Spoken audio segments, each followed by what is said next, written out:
My very first thrill ever in my career was back in my Miami days. This is my first ever interview in my life on TV. By the way, I could not Photoshop this hair. This is real. Muhammad Ali, day one.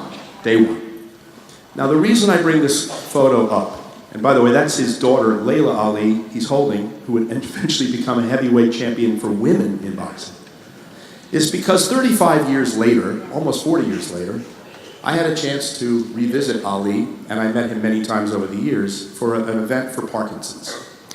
And because of people, certainly not me, but people like Josh Groban, people like Reba McEntire, David Foster, and others, but mostly because of this guy, we raised $6 million in 20 minutes for Parkinson's research. And that's a big thrill for me.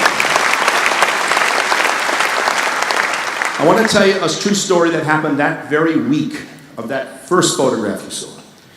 I took my camera crew, I was working at the ABC affiliate in Miami, and I took my camera crew to South Beach, Florida, to an old nursing home, an old age nursing home. People were well into their 90s, some into their hundreds, with Ali. And Ali loved elderly people. He always did. He loved little kids and elderly people. So Ali had just beaten Joe Frazier to win the heavyweight champion, the Thrill in Manila, that fight. He comes full of bombast, expecting everyone to make a big deal out of him. And he goes, "I am the greatest, I'm the fastest, can nobody with me, what is my name?" No reaction. There was an elderly Jewish lady in the front saying, "Aren't you Clay?" Oh God, that's all we knew. True. So Ali's, he's shaking it off, and he's bouncing around. "I'm great, I'm so great, I'm fast." He goes in the other room. "I am," and he sees there's no one in this room except an elderly black man in a wheelchair. Man was looking straight out at a bay window, I'll never forget it. And Ali goes, "Hey, old man, what's my name?" No reaction. Ali tries again. "Hey, old man, do you know who I am?" Nothing, he looked straight ahead. I was told later this man was 98 years old. Couldn't hear, didn't see very well, hadn't much to eat, but he more or less shut it down. So Ali gets that, and there's 6 members of his entourage. They start walking away. And while he's doing that, I see this remarkable thing happen. I see this old man, like a light bulb went off in his head, take this wheelchair and turn it towards Ali. He's 98.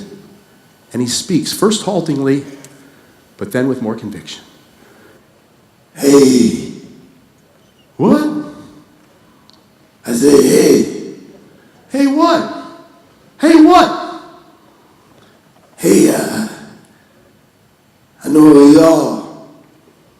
"You know who I am?" "Yes, I do. I'm 98 years old, but I know the champ. I waited my whole life to meet the champ. And here I am, 98 years old. Everybody in my family did. But my dream come true, because I met the champ. You can't do no bad to nothing. Everybody know that the champ is good for everybody. And something else, you are the greatest of all time." When I tell you, everybody in this room had tears in their eyes, including Ali. So Ali decides he's going to walk back to this guy. Takes a knee. "You right. I am the champ. Now I want you to tell everybody in this room, what is my name?"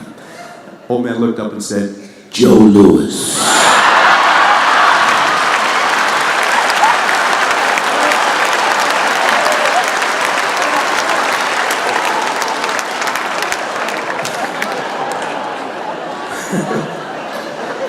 Everybody in Ali's entourage ran to this old man. They started to correct him. "Hey, old man, don't you know that ain't you?" And Ali stopped. "What are you doing?" "But he said your name." "I know what he said, I could hear.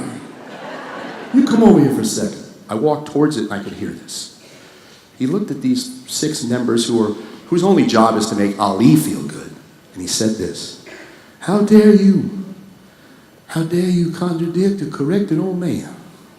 Especially 98 years old. A man will lose all his children and his family, everybody he knew. Maybe he may not be great to you, but he's good to me. because he tried to put food on the table for his children. Somewhere, sometime.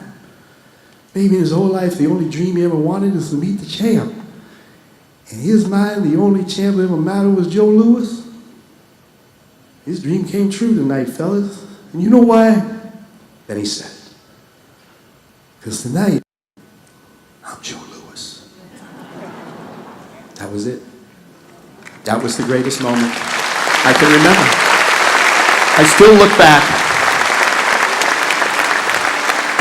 back at this man. He wasn't the most popular guy all the time in his career, but eventually people got it. He was standing up for his own self-dignity, and he was uplifting other people. Ladies and gentlemen, the definition of a champion is not how much money you have, how much you've accomplished, or how many friends you have. A champ's defined by how a human being uplifts another human being. That's it. Uplift somebody. Uplift somebody wherever you might be. Ali did all the time. And Arthur Ashe, who we lost a few years ago too, said, what you earn makes you a living. What you give makes you a life.